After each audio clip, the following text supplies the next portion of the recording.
Drama bin drama, Arab drama. Now Kenyans are still talking about the very dramatic development where the president was forced to disable his Twitter account due to unauthorized access. Now I've seen all manner of speculation related to this incident all over the place. But on this channel, what we shall do, we shall dig deep, okay? And as usual, we shall start this story where it begins. But before I do that, I need to say something very important. A lot of my subscribers and a lot of Club 1999ers were very disappointed when, after this drama unfolded, I remained silent. What's wrong with Chris? Is he asleep on the job? Others were more blunt. They said, Chris, why are you taking us through a dry spell? Hii dry spell itaisha lini? Others got even more infuriated when, to break the dry spell, I released videos on prophecies on Kenya, alarming prophecies. Now let me explain. I have learned through experience and especially bad experiences in the long past, never to rush to analyze something just because everybody else is doing it. And in relation to this, I will give you new information today that you do not have. There are very many times that I go into the process of producing a video, but that video never gets produced. I have very many abandoned videos. Why do I abandon these videos? Because after all the hard work, we take a look and we realize we have nothing new to tell the people. We have no new angle. In short, this video has no value. Therefore, it goes straight into the trash can. Hiyo maneno kwisha. Now, of course, when that happens behind the scenes, it is quite right for people to assume Chris is on holiday. To summarize it all, I will never produce and release a video unless I feel I have something to say. I don't always succeed, obviously, but you can be sure I try my best, to do exactly this, never to produce a video where I don't have something extra, to give to my subscribers. And in this latest case, we had to figure out exactly what happened here. And even if not conclusively figure it out, at least to bring in some new angles as to what may have happened. Credible angles, based on information, based on research, not based on armchair analysis. So let's get down to it. The first thing we need to understand is that the President of the Republic of Kenya and the Deputy President of the Republic of Kenya have different press units. Separate. It is not the same one. It has never been the same one. However, there was a time, especially in the run-up to the 2017 elections, when the boundaries between the two were blurred. There were individuals operating in both. That's important to keep at the back of your mind. Now, according to us, according to me, this drama started with an earlier tweet. The earlier tweet was by Dennis Itumbi, showing Rachel Ruto, wife of Deputy President William Samoei Ruto, distributing food in Turkana. Now, those photos shared on Twitter were real. However, these photographs of Her Excellency were actually dated April 2014, 5 years ago. And although Itumbi issued an apology and withdrew those photographs, deleted them, telling Kenyans that he relied on unverified photographs, the damage was already done. And the damage was on the DP Ruto camp. And it became very clear that this particular publicity did not have the blessings of the deputy president. How do we know that? Because of the statement the deputy president issued later. He said that nobody has died from hunger in the Turkana area. Indeed, when he started these statements with the words that there's been a lot of fake stories online, he probably was referring to the photograph of his wife, Her Excellency Rachel Ruto, which was posted, intending to show that she was actually distributing food in 2019, Omo food and other items to people in Turkana in 2019, when actually it happened in 2014. The deputy president even went further, and did something I have never seen him do before in public. He threatened, to take action against government officials, responsible for releasing fake news about deaths in Turkana when nobody had died. Well, we are told actually people have died. But then that is not our story today. So let's stick to what we're doing here. And now, let's move to the president. According to me, the president's remarks in Namibia were triggered by earlier remarks on a TV talk show by Bwana John Githongo. You will remember that Githongo said that he fears the fight against corruption will be shortchanged. By who? By those closest to the president. Now, of course, Bwana Githongo was heavily relying on his past experience fighting corruption from inside the government under the Kibaki presidency. During the Kibaki presidency, it was whispered, that his second wife, Mary Wambui, of course was very close to Kibaki, was responsible for undoing a lot of good intentions that President Kibaki had in mind. Some even linked a powerful cartel to her. It was also whispered that another very powerful cartel close to the presidency was using Mama Lucy Kibaki, the late Mama Lucy Kibaki, to reach the objectives. Githongo was able to see firsthand people who are close to the president becoming obstacles to the good intentions of the president. And so what Bwana Githongo was telling Kenyans on the Point Blank show, TV news show, was that this has happened before, and it is possible that it could happen again under our current president, President Uhuru Kenyatta. Now, what I'm about to say is very telling and indeed very instructive. Ordinarily, the president and any Kenyan president, when they're on an overseas trip, they will usually go out of their way to stay out of current ongoing local politics. However, in this particular case, the president went out of his way to respond to what had been released out there by Bwana Githongo. Now, what does this tell us? It tells us that the president's team is very sensitive to whatever anybody says against the president's fight against corruption.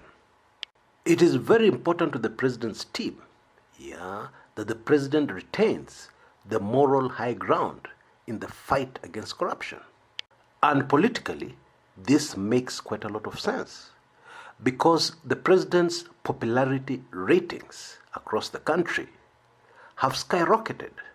The entire country is fully behind the president in his fight against corruption, irrespective of what tribe they hail from, irrespective of what political party they hail from. Of course, nobody has done an official popularity rating, but it goes without saying that no other Kenyan president in recent history has been so popular, has had such strong backing from right across the country as the president enjoys right now.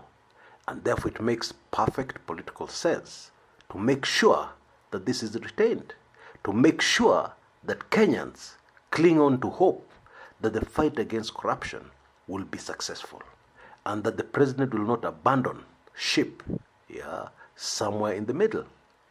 Now, when you look at those remarks of the president in Namibia, against what I've just told you, Bwana Githongo's remarks especially, then that particular statement makes perfect sense. And it becomes difficult for anybody to assume that he was hitting out at his own deputy president. I don't think he was. He was just responding to what people are talking about out there. Bwana Githongo's remarks. And about how the fight against corruption will go nowhere. Why? Because those close to the president might frustrate it. Now here's the really super interesting part. Now one of two things may have happened here. Number one, an insider within the presidential camp who knew about the remarks in advance. These things are discussed. There's strategizing, there's discussion with the president and his advisors, close advisors, before he makes most of these statements. This insider was well aware of the fact that if the last part of that statement, which read, and I quote, "or my closest political ally," that particular phrase was included, then the whole statement would lose its impact and its real meaning. It would be assumed that this was yet another poke, another bab, aimed at the deputy president, and quite rightly so. And so this insider, rather insiders, because I believe several people had to approve it, failed to think through the actions. They failed to anticipate how this particular editing would be taken by the eagle-eyed, very closely watching Kenyans on social media. And so after the editing, the inevitable happens. The very juicy story, very hot story of the president hitting out at his deputy yet again emerged and spread like wildfire. Everybody is saying, hao watu wa Ruto hawana akili, hawajui kwamba tulikuwa tumewatch clip earlier. We had already seen what the president had said. So even if you edit it out of his tweet, tumesikia. Translation, these people in the DP Ruto camp are slow. They didn't realize we had already watched the video clip. We already heard what the president said. So even if they edit it out of the Twitter tweet, we know. And so, what is the logical thing to do when something like that happens? You disable the president's Twitter account. Political damage control has to kick in. Because already it's a disaster. Why is it a disaster? It's a disaster because the main message, very important message that was supposed to go out, has been missed. Nobody's talking about the main message here. What was the main message?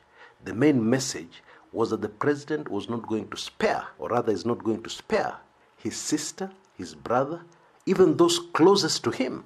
He's not going to spare them. Because they may be close to him, they may be his friends, but they're enemies of the Kenyan people. That's what the president said.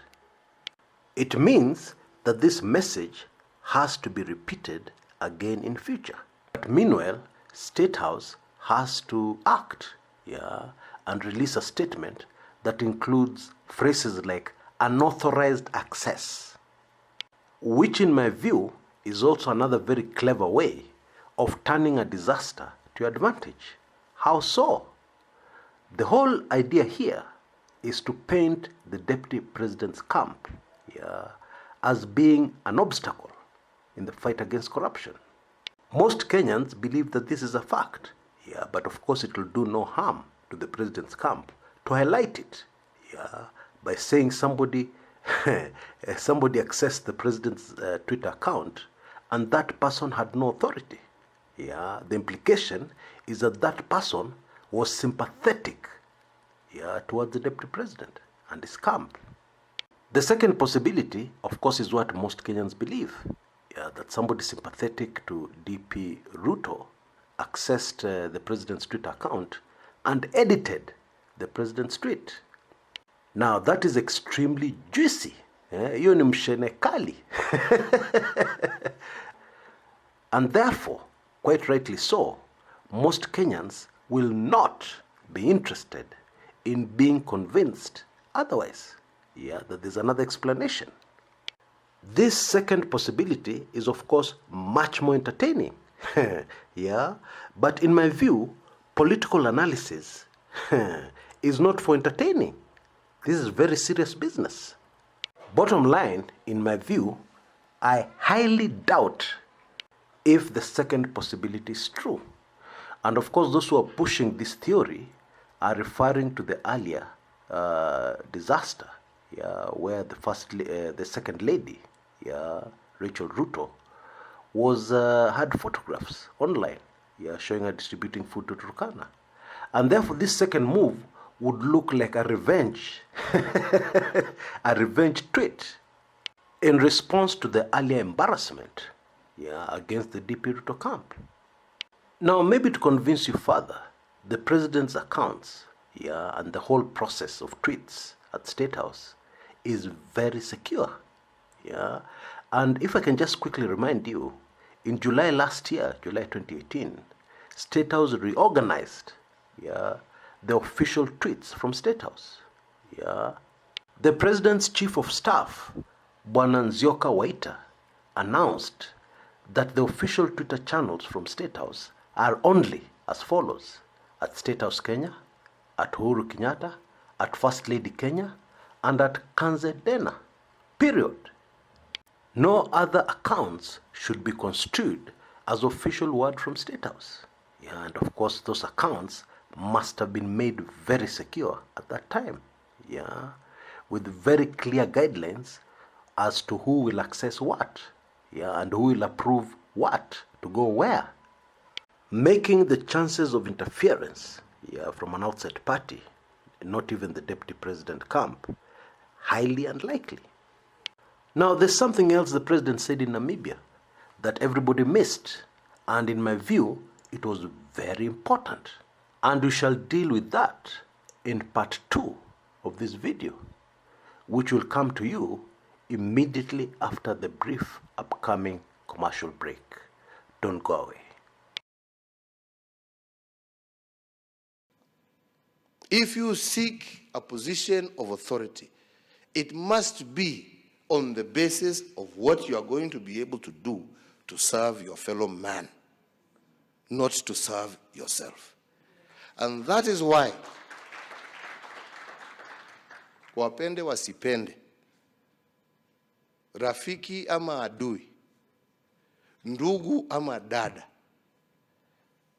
wewe kama unataka kuingiana na mambo ya ufisadi, yeah, tutapigana na wewe. You can be my brother, you can be my sister, but you are an enemy of the Republic of Kenya, and we will fight with you. Sijui kama tunaelewana vile mimi nasema. Yes? Hiyo lazima tukate line. Na mtu ukisema unaomba kazi, iwe ni kazi ya kutumikia na kuhudumia wa Kenya, lakini sio kujihudumia wewe, bibi yako na watoto wako. Welcome back. Now, what everybody missed in the president's remarks, what was swallowed and drowned by these controversies over the Twitter account, was the president bashing, taking a direct aim at his own cabinet secretaries. And that attack on his cabinet secretaries was very vicious, in my view, which is not like the president. And so, we must ask ourselves, why? Okay? But let's start with what the president said. He said, and I quote, "I'm looking at my brother, Mwangi Kiunjuri, who has just opened his notepad to write what I'm saying. But he was not interested in writing what these Kenyans are saying." End of quote. Of course, Bwana Mwangi Kiunjuri is a CS Agriculture. And the president went on to say that Bwana Kiunjuri was not writing notes, since what Kenyans were saying was not related to agriculture, what Kenyans were saying in Namibia. But, and I quote what the president said, He forgets that he is the Minister of the Republic of Kenya. And whatever that is said, he should be interested to know what it is these people are telling us. And of course, the crowd burst out laughing. And then the president aimed his guns at CS Peter Munya. And he said, the same applies to you. We just look at people who talk here. And yet these are my cabinet secretaries. I have a long-serving PA here. Look at him. He's just looking at me while looking at his watch. And not that which has been said. It is only me who will remember what is said here. If I don't remember, then everything will be washed away. Yeah. And then the president took a swipe at the Foreign Affairs CS, Monica Juma.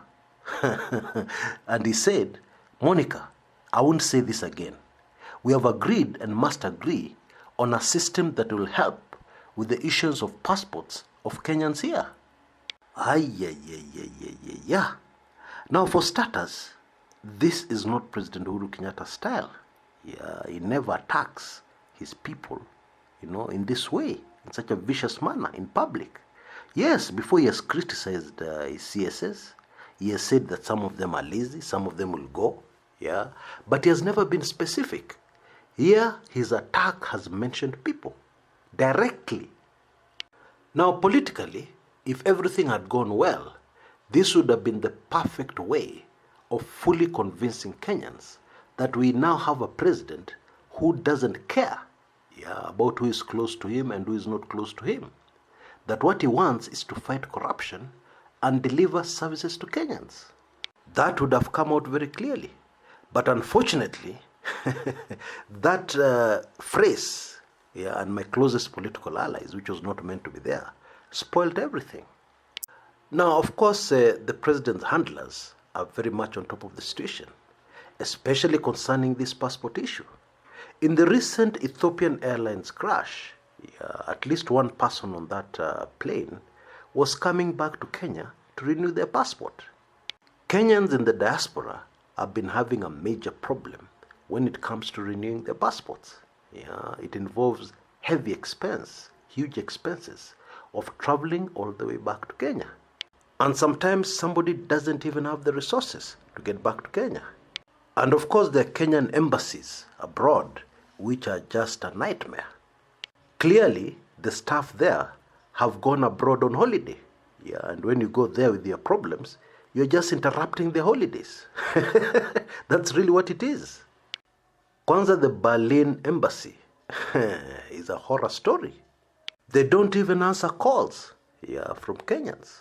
Obviously, they're there on a very different mission from what taxpayers have paid them to be there to do.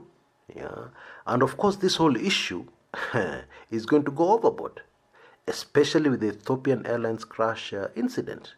Because now somebody can stand and say, there's one of us here who would have been alive today if the Foreign Affairs Ministry had gotten their act together and done what they should do, enable gift services to Kenyans so that you can renew your passport wherever in the world you are. Why should that be so difficult? Now, of course, the good news is that the president issued a directive when he was in Namibia. And therefore, I'm sure now things will start happening. And the holiday in Berlin must end. Those poor excuses of Kenyans there, I suggest, should resign and go on holiday and let other Kenyans who are ready to serve their fellow Kenyans be posted to Berlin. Now, in my view, with this kind of strategy from the presidential team, it will be very difficult for those who are opposed to him. If indeed it is true the deputy president's camp is opposed, it will be very difficult for them to get any headway. It is clear that the president's people are on top of their game. The latest blunder over tweets notwithstanding, that was just unfortunate. It happens. Remember, this is a very high pressure game, where you have to think very quickly on your feet. And since you're human, once in a while, you're bound to make mistakes. And as long as you're able to bounce back very quickly from those mistakes, and even in some certain instances, turn a disaster into something that is an advantage to you, yeah, you use it to achieve another objective, then everything is good. Because currently, although the main message in Namibia was lost, something else was achieved. Yeah, the country is continuously opposed, very much opposed to the DP Ruto camp. Because word on the street is hata hawa watu wa Ruto sasa wamezidi. Hata sasa wana hack account ya president ya Twitter. Yeah. Yes, that's what people are saying. And of course, that will be something very difficult, yeah, for the DP Ruto camp to recover from. If you have taken in part 1 of this video, you know, of course, that is not true. But then who cares about the truth? As I always tell you on this channel, what matters terribly is perception. And in many instances, perception is not based on the facts. In my view, this game, if we can call it a game, is getting more and more interesting by the day. Until next time, this is Chris Kumekucha.